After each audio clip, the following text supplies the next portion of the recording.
好，明年稅出跟稅入都創新高哈，那總預算會破3.9兆，啊，之前還講說3.6兆，現在一下子又多了3000億哈。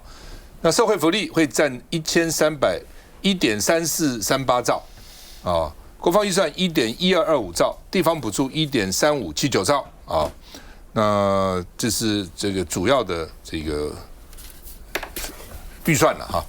那另外呢，黃國昌今天早上帶了500個退休警消，因為退休警消他們所得替代率希望從6成、6成5提到這個9成，好像8成、9成啊，就是退休嘛，總是希望能夠生活能夠平穩嘛。所以呢，黃國昌就激動的罵卓榮泰叫做狗官王，就是說要把欠的錢還回來，不要把警消變成次等公民啊。那警消就很重要哈。那另外呢，你說軍人還不見得每天打仗啊，警察每天都要面對那個黑社會啊，面對社會的混亂啊等等啊。那另外呢，行政院說明年的預算的實質零舉債，不舉債了，我們稅收夠了。那林沛祥呢，這個書記長是說，這是玩文字遊戲嘛？你是借新錢還舊錢吶、啊，借新債還舊債，說並不是零卡債啊，並不是說零負債，哪是零呢？你舊的債還是要借新債還舊債嘛啊。那另外呢，學者有警告哈，這個陳國良他說總預算裡面證交稅比例占太高了，不太正常，就是你的稅收應該有平均嘛。現在說靠了證交稅哦，每天的話什麼要上兆的成交額哦，我昨天聽到說今天8000億，8000億都少了，以前1000億就很多了，現在8000億你還嫌少，你看那胃口多大哈。所以呢，證交稅的比例增高，不可能永遠這麼好嘛，永遠這個證券這麼好嗎？所以呢，財政韌性是要擔憂的啊，就你的稅收的來源呢太不平均了哈。那另外呢，什麼時候會發1萬塊？哦，說農曆年前大概來不及發了，我们都過年了，紅包拿來啊，說呢來不及了啊。BBC 說台灣又要普發1萬了，哦，所以背後的 K 型經濟跟政治盤算，就是選舉啊，選舉討好選民買票了啊。那另外呢，財政部說如果總預算年底前通過，明年上半年領得到，但是農曆年前我看是2月就農曆年了嘛，肯定有點緊啊。那卓榮泰說明年是收支平衡，沒有舉債，是共享。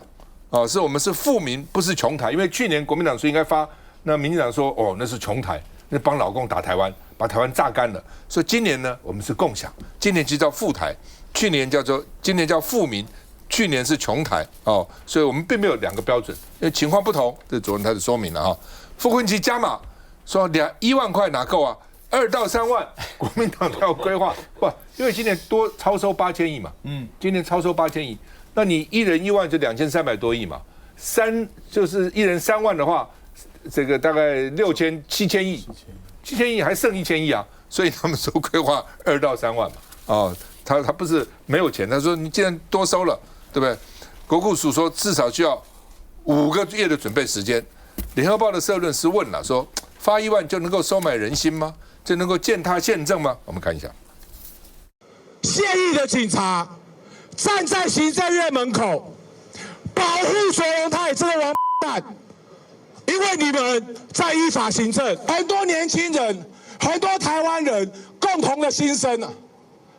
卓榮泰，你這個狗官！民眾黨主席黃國昌率領100名退休警察在行政院門口怒罵行政院長卓榮泰，就是不滿沒依法編列提高警察待遇預算，而如今政院卻反過來還要求立法院準時審查明年總預算，因為這也攸關普發現金1萬能否順利發放。那麼去年就是舉債，就是今天在批評窮台的人去年要求舉債，但今年債務我們語喻沒有舉債，強調跟去年在野黨的普發現金本質截然不同。行政院會20號通過116年度總預算案，也拍板普發現金1萬元，但何時能領，球現在落在國會手上。我們會等立法院3讀通過明年度的總預算以後，我們會盡速的規劃後續的一個時程。似乎有協普發以令總預算的味道。國庫署也補充，作業程序最快3到5個月內得等總預算審查通過，要在過年前領到這1萬塊幾乎是不可能。而國民黨喊話加碼，以今年的稅基剩餘跟超徵稅收，就能夠今年1萬，明年再1萬，領好領滿，可能嗎？我們都傾向是用在加碼的方式來處理，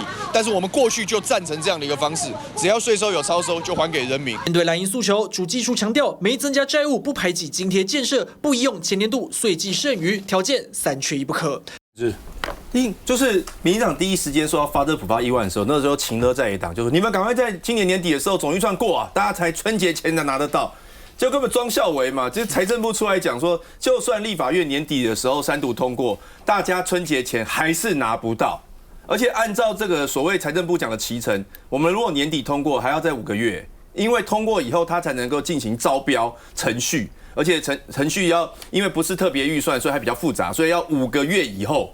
那我想問，第一時間那時候行政院知名的知情人士說，一定要立法院趕快通過預算，春節前才拿得到，你到底在講什麼？而且這幾天民進黨都用這來攻擊我們了，他說國民黨不要再擋了啦，大家在春節要拿紅包，不要再擋了。所以我真的不知道為什麼行政院發一個錢也要搞認知作戰，有必要這樣子嗎？是每一天都在搞選舉，是不是？這樣人民也會很累，大家都很累。然後再來就是我們去年要推這個1萬塊的時候，那時候行政院就說，哎，會擋社福啦，啊，不行啦，會舉債，會擋社福，以後如何，擋了什麼社福？去年後來1萬塊也發啦，結果今年的總預算3兆啊，明年可以變到4兆啊，你是擋了什麼社福啊？就是根本就沒有這回事嘛，就是亂扯一通。那卓榮泰比較糗，是因為他之前話都講得很滿嘛，因為他嫌這1萬塊很少，他就說，哎呀，在野黨你們發這1萬塊幹嘛？買個遙控飛機、冰箱就沒了啦，對國家無益。他真的這樣講哦，對國家無益。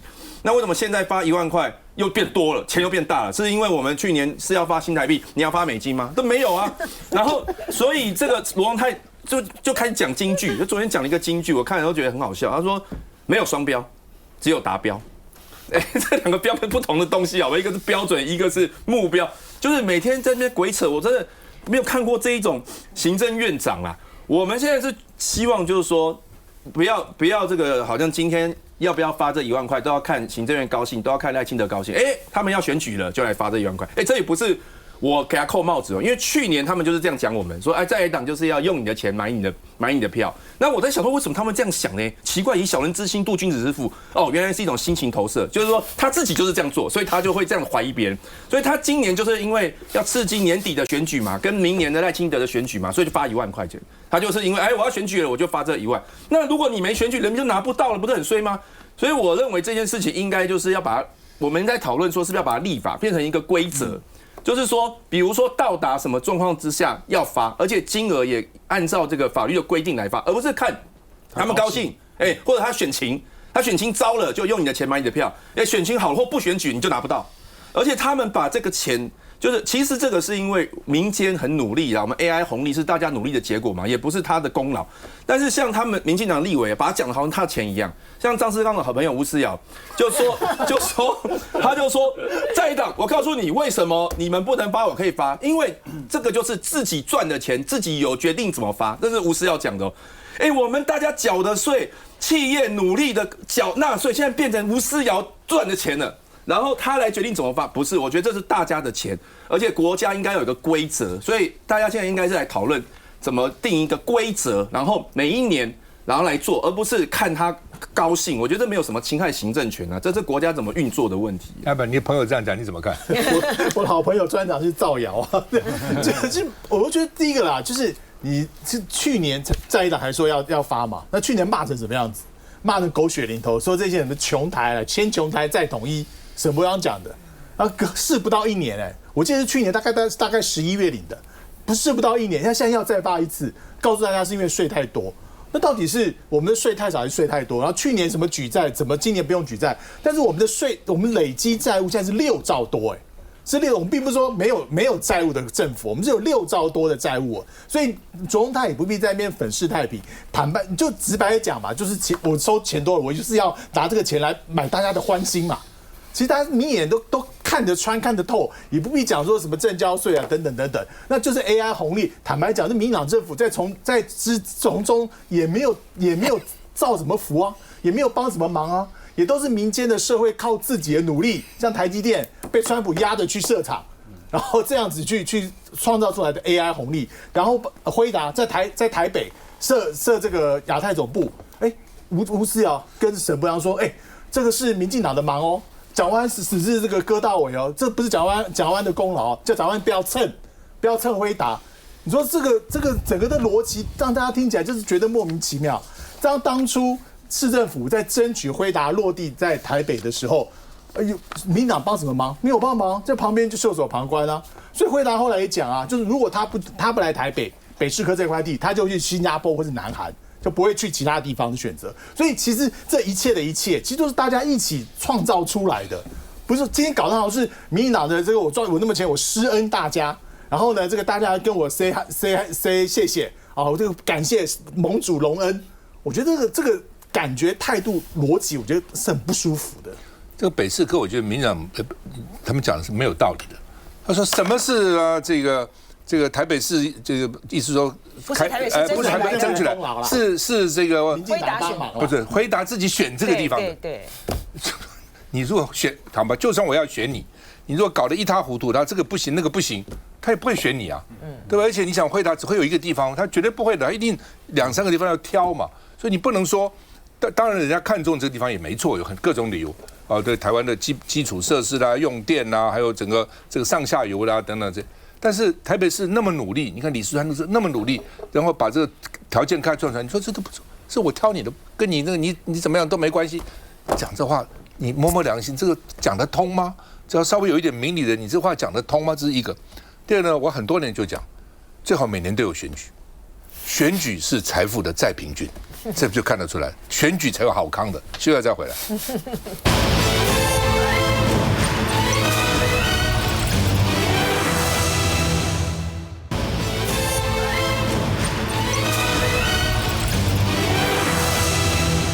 好，韓國瑜跟卓榮泰行政院立法院長呢，最近為了這個附屬權哈，因為現在已經有4次啊，有7個案子，立法院3度通過以後呢，行政院長不附屬哦。那所以韓國瑜說附屬權已經被武器化了，哦，附屬權怎麼會變成行政院的否決立法院的一個武器呢？哦，附屬權按照我們的憲法，原來是為了平衡總統的權力，因為原來再講一次，原來行政院長是要立法院同意的，所以立法委員有直接的這個民意基礎，間接給行政院一點民意基礎。雖然立法院長雖然行政院長是總統提名的，但基本上立法院給他一點民意基礎。那總統的這個要公布的法案，如果行政院或是相關部會不同意的話，可以平衡一下總統。所以他在憲法在總統那一章，並不是在立法院這一章。憲法沒有什麼有總統啊、立法院啊、行政院，它有不同的這個章。他在總統的，你就知道。當初的立法者為什麼放在總統這裡面？就是說他的對象是總統，而不是立法院。現在居然被用來否決立法院的這個3讀通過的法案，這很奇怪哦。這是一個。那現在呢，行政院常常講說呢，立法院不能增加預算，那個是憲法規定是這樣，立法院對於行政院送到立法院的預算案，不得為增加預算的提議。比如說我今天行政院說我國防預算要編這個1.1兆。送到立法院後，立法院不能說1.1兆太少了，1.2兆才對，不可以。這是憲法明定，只登為行政院送到立法院的預算案，不得為增加預算之提案，其他並沒有限定啊。許信良當時你自己想想看，回到民進黨主席許信良那時候，台灣的選舉農村都是國民黨的天下，什麼時候變成民進黨的？許信良提出來老農年金3000塊，哦，老農高興的，平灣價格還友好，對不對？民進黨平灣價格還友好，所以。立刻翻盤，從那時候就農村翻盤。我告訴各位，那老農年金3000塊有沒有預算？要不要編預算？為什麼許信良可以呢？為什麼民進黨可以呢？為什麼可以？本來就可以嘛。他是行政院送來的預算案，我不能增加。他其他的法律案可以啊，很多法案，比如說我要增加，是希望比如拓寬高速公路，或者我希望打通北隧，我希望這個花蓮開什麼路，那都是法案，但是都要編預算的嘛。你說這都不行？因為這主動權不在行政院，你立法院怎麼可以做決議？你可以這樣解釋嗎？而且這個解釋是你行政院自己能夠解釋的嗎？你是大法官才能解釋啊，你怎麼能夠解釋呢？而且這個卓榮泰更莫名其妙，昨天還講，昨天下午突然好像一副大發慈悲，說哎呀，立法院跟行政院有縫，我要把它縫起來。你縫什麼東西啊？總統才有權利縫，你行政院有權利縫嗎？這也是憲法規定啊。院跟院之間如果有爭執的話，總統得召集院際來協調，是賴清德才有這個權利。你卓榮泰你搞錯，你以為你有這個權利啊？你有什麼權利來去縫合什麼彼此之間的縫啊？哦，我覺得簡直是程度太差，我真的只想為什麼會這樣？真的程度太差。你現在程度太差，你去坐他那個位置啊，他的程度不配坐那個位置，所以他德不配位。他不管是講的話，他做的事情，你就覺得說怎麼會這樣子呢？哦，真的是哦，真的我都不知道台灣怎麼變成這樣。我們看一下，我想立法院左院長完全觀念錯誤。根據中華民國的憲法，行政院長對總統制衡是不附屬，對立法院三讀通過沒有辦法接受是附議，一個是附屬，一個是附議，規定得清清楚楚。我很遺憾，卓榮泰院長把附屬權武器化，針對立法院全國最高民意機構所通過的三讀條文，用不附屬當武器來反對立法院三讀。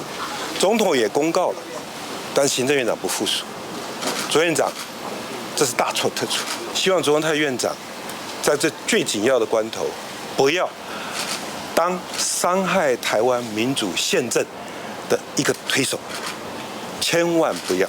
來金，這個行政院啊，還有院長，還有包括賴清德，他們現在就是一皮天下無難事啊。不管你怎麼講啊，你說他不符合憲法，然後不能夠這樣做呢，他們就這樣子賴皮，給你賴皮到底。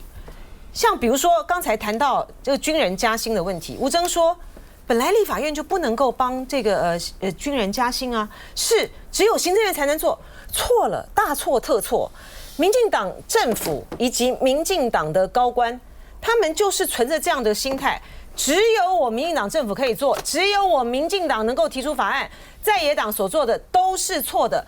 我為什麼說軍人藍白聯手通過的，國民黨通過的，幫這個軍人加薪，當然可以呀，因為他並不是就像剛才趙先講的，他並不是去增加總預算裡面對於軍人的加給，他是修改軍人待遇條例耶。軍人待遇條例是蔡英文任內的時候，2016年底的時候完成立法，2017年公布的，所以國民黨他們修正的是軍人待遇條例，所以要給支援役什麼樣的加給？為什麼不能？當然可以啊！行政院、民進黨政府就是這樣子的態度，包括我們剛才談到這個國防部的那個預算，今年呢已經到了佔 GDP 3%了。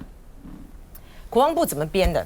他這次呢，總預算，他的國防的預算之外，他也把特別預算也增加，他就把這個藍白聯手通過的7800億的那個預算裡面沒有過的，通通就加進來，就通通加進來，就沒有關係，你不過是不是？好，沒問題。然後呢，我就再追加預算，才剛剛在立法院通過的那個預算也是，就說哦，那我再追加預算，怎麼有這樣子的一個政府啊？就是說，他視任何的批評、輿論的批評、各種樣的批評呢，都視為無物。我就繼續這樣做，我就賴皮啊！你們不通過，是不是？我就扣你一個親中，哈，然後連發那個1萬塊呢，都可以這樣子普發現金1萬塊，都可以這樣子胡說八道。哎，他不是說什麼我們今年呢，因為呢沒有債務了啊，稅收又特別的好，所以我們現在呢可以發，不是啊，他亂講啊。我們現在呢是明年度的債務還本1790億元，全數是要舉債支應的，所以你是拿新債還舊債，哪有說什麼零債務？我看到這個黃國昌啊，到率着這個警消啊去行政院抗議。我就想到說，那個時候不就是福茂嗎？為了太陽，就是搞了太陽花學運嗎？這樣子的一個政府哈，要不然就是要再有一個大規模的一個抗議啊，去佔領這個行政院；要不然呢，這麼死皮賴臉的一個政府，就真的只能到2028年的時候，要他一次性的在總統大選和立法院選舉徹底的失敗。我跟你講說，卓榮泰程度差哈。他講說，這是為了防止在野獨裁，所以他要有不附屬的用。這是講什麼？你乾脆把在野黨都抓起來算了吧，那不是最簡單嗎？你這種東西，執政黨因為你的立法院你旗幟不夠嘛，什麼在野獨裁了？就你必須要協商嘛。你包括 NCC 委員的名單啊、監察委員的名單啊、什麼大法官的名單，你都要協商。協商是民主很重要的基礎，因為你席次不夠，你席次夠，你可以為所欲為啊。你席次不夠，民主的精神就是妥協，民主的精神就是彼此要互相包容嘛？怎麼這叫做在野獨裁呢？你席次不夠怎麼辦呢？那選民選出來就是這樣子嘛？你怎麼可以說在野獨裁呢？我不懂你到底那個民主概念在什麼地方哦？我說我今天上午記者問我在講，我說我很不願意講這個話。我們台灣對大陸的號召就是我們的民主制度，我們的生活方式，對不對？我們的多元的這個制度，你這樣子做，共產黨看了都要笑你，說你搞了個半天，你們民主半天是這樣選出來是這樣，國會明明多數，結果你執政黨可以不理，人家不笑你嗎？你要做什麼民主的榜樣，希望能夠讓人家將來學台灣能夠多元化，能夠民主化，你這樣人家學你嗎？人家笑死你了，好吧？韓國瑜跟傅崐萁上午，因為羅智強辦了一個說故事給爸爸媽媽聽。以前我們都是說故事給孩子聽嘛，但因為現在老人失智的越來越多了，65歲的我們的統計是8%的失智，這有黑數，在國外是11%，你台灣會比人家好嗎？大概10%、11%總有，所以呢，就是說故事給爸媽聽，讓他們覺得，哎，就是能夠喚起一些記憶了哈。那當然了，也同樣的說故事。這個，因為他要搞100套了 ，AI 做的這個歷史故事，從這個盤古開天、三皇五帝，這個宋祖唐，這個什麼唐宗什麼唐太宗，哎，對对，从一路下來了，唐宋元明清一路下來哈，那到民國啊等等，因為真的現在小學生很多，他不知道岳飛是誰，真的沒有，這不是誰不知道，所以搞了半天說，我講說，你執政民進黨，你真的要注意，你不要滅國哦，滅種，然後呢？滅史、滅文化、滅國，中華民國要被你滅掉了，不是滅國要獨立不滅國嗎？滅這個種，你是南島人吶、啊，你是漢人嗎？你不是啊，都是我們是南島人啊。蔡英文的是不是還是要追祖宗的角色到南島去嗎？滅史都沒有了，對不對？然後呢，文化搞成什麼樣子？哦，所以韓國瑜早上辦這個活動，傅崐萁有去，鄭麗文有去。這個羅智強辦活動，對，羅智強辦活動，然後傅崐萁、這個韓國瑜、江啟臣、鄭麗文還有黃國昌都去了，我也去了哈。那大家就支持他這個活動嘛，所以呢，他們就因為之前好像有不同的意見嘛，所以就問說到底韓國瑜當時講你什麼？傅崐萁也很聰明，說我忘了，真的忘了，一忘天下無難事，忘了不記得就不重要嘛。所以呢，兩個人只有大我，沒有小我。心結不結是一回事，但是至少沒有，其實個人其實沒有什麼仇恨嘛。那另外呢，說劉旭元辦橋梁，要把韓國瑜、傅崐萁把它同框，解他們的心結。我們看一下。握手點頭之後，短1秒鐘，在韓國瑜隔空飆罵立院被黑暗勢力控制之後，眾人目光聚焦韓傅二人互動。在台灣寶島斷，不只要文化，而且還要代代傳承。縱然有再多吵鬧，以中華文化為號召，自然而然替兩人重新搭起一座橋。先替韓國瑜加油，中間的羅智強再讓位幫兩人做球。謝謝。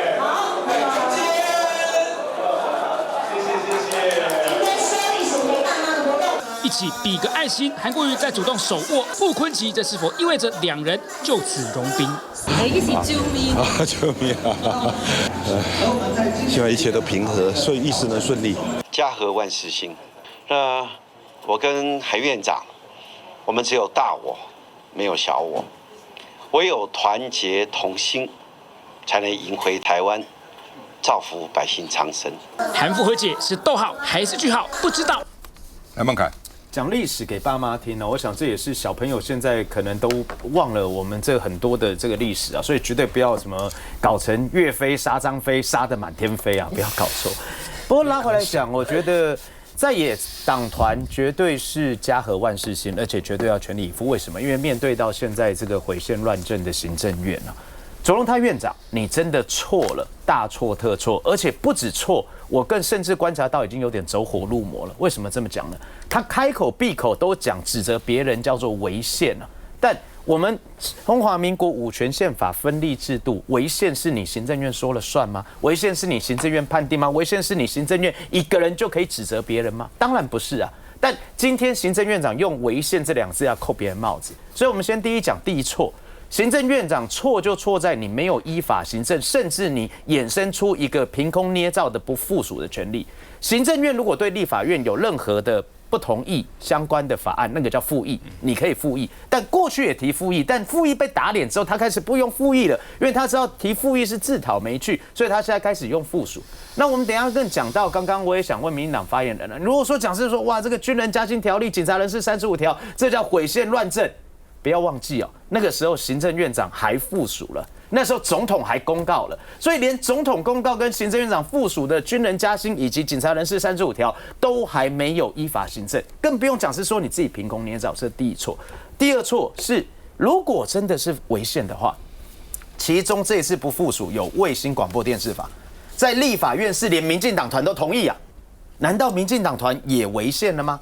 在立法院是連主管機關 NCC 他也同意，認為應該要修法，也因此衛星廣播電視法到最後是沒有經過院會表決，是在交通委員會大家討論完畢之後就直接送出2、3讀，所以代表連主管機關、代表連民進黨團都接受、都同意、都支持的修法的時候，就行政院居然講說這是違憲的修法，莫名其妙。以及第三錯，我覺得最佳難過跟遺憾的就是，他真的把韓國瑜院長在立法院調和鼎鼐付出的辛苦的努力給付之一炬，所以我們才講是說，如果委屈能夠求全的話，那多一點委屈，希望能夠顧全大局。但如果說不行的話，那很抱歉，我們支持韓國瑜院長應該要硬起來，也應該要展現捍衛立法院的一個態度。那再加上國民黨團這邊在下個會期來講，我們也認為啊，不要說你普發現金，只有你們能夠普發。其實照理講，如果說在去年那個是因為還稅於民，也不是因為舉債的部分，是因為還稅於民，那時候有超徵稅收差不多4000億到5000億，